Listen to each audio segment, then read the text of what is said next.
Hello, and welcome to Astrology Reviews, hosted by yours truly, Michael Lannon.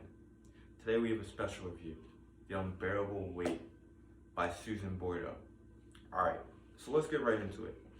Susan Boydo, a humanities, gender, and culture studies feminist philosopher. I'm not finished yet. English and women's studies professor at the University of Kentucky, wrote Unbearable Weight in 1993. Unbearable Weight is a reading that focuses on feminism and Western philosophy's culture, Western culture's views of the body. Boydo claims that gendered bodies are cultural formations, meaning that there is no natural body. She also argues that women are more vulnerable to cultural manipulations because they are associated with the body more than men.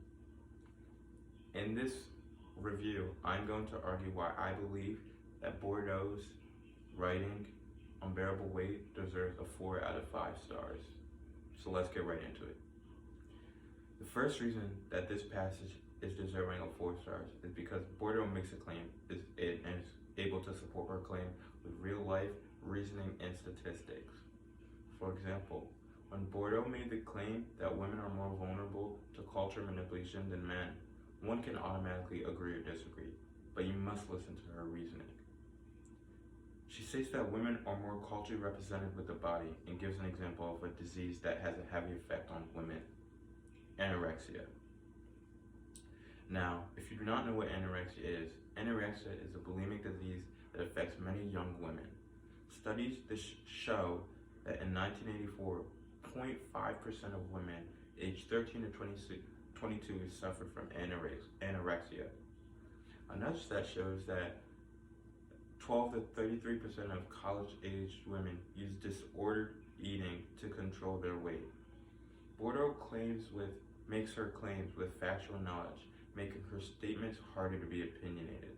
This is the first reason why I believe this piece is deserving of 4 out of 5 stars. The second reason why I believe that Boydo deserves a 4 out of 5 stars for this piece is she's expanding the human mind to think about how psychopathologies affect the human mind and body. Going back to the point of anorexia, Boydo can divide anorexia into 3 different axes. Boydo can divide into the dualist axis, the control axis, and the last being the gender power axis. The dualist axis tries to get the reader to think about human existence differently. The control axis is how we attempt to hold back our urge in everyday life. Boydo claims that anorectics, marathon runners, and bodybuilders all have the control axis in common because they manipulate their bodies into states that are unnatural. The last axis that Boydo talks about is the gender power axis. This axis talks about the portrayal of women more associated with the body as tightly restricting what female sexuality, appetite, behavior, appearance, and professions are. Boydo wants the reader to look at the body as a material and the mind as a mental or spiritual being. One can think of the body as not being them, or it is part of them. They have no control over the body. That is the belief that the body is an alien made popular by the philosopher René Descartes.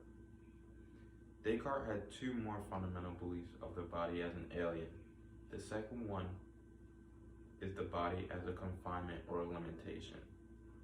As Boydo puts it, the body is as a prison or a cage, or even a swamp. This philosophy is accredited by Plato. In this piece, you see how the body can allow or make people feel as though they have no control over what they want.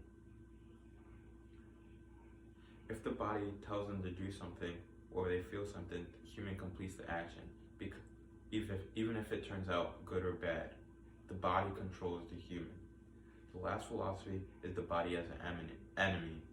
Like the other philosophies, this philosophy was accredited to Augustine. Augustine's philosophy of the body is very similar to Descartes and Plato.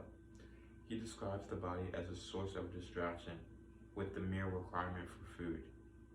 Bordeaux uses her exquisite reasoning to explain that the dualist axis sees the body as a monster that has a necessity to eat even though it is bad. Bad. Bordeaux also wants to show the reader that humans manipulate the body to unnatural states of living. To expand about what I talked about earlier, take an anoretic for example.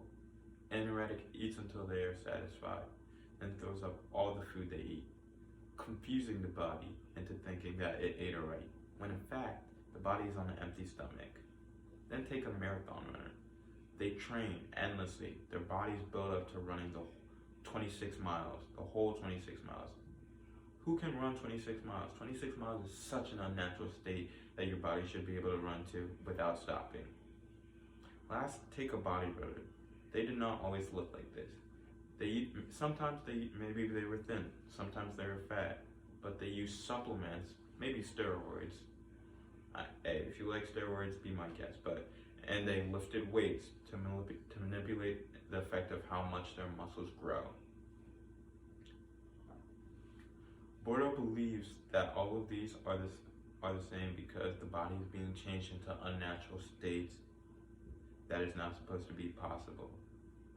This is the control axis, seeing how we control, discipline, punish, and master our bodies for everyday life and social practices. The last thing I want to get across is that the body is mostly associated with females. The connection to anorexia is mostly associated with females. The connection between food and hunger and sex, females. Bordeaux explains that this has not always been with only anorexia. Before it was hysteria. Hysteria was a disease that women were diagnosed with when they had high sexual desires. Depictions of the female body have not only been about the body, but portrayed women as monstrous in sex and in anything characterizing the body. Bordeaux does a great job of explaining and challenging social norms and comparing them to the abnormalities of the world. Bordeaux does a great job of explaining herself and her reasoning and finding evidence of making each claim.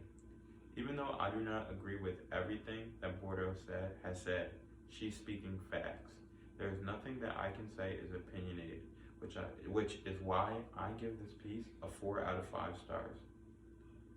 Thank you for listening to Astrology, and see you next year. I'm your host, Michael Annan, and I'm signing out.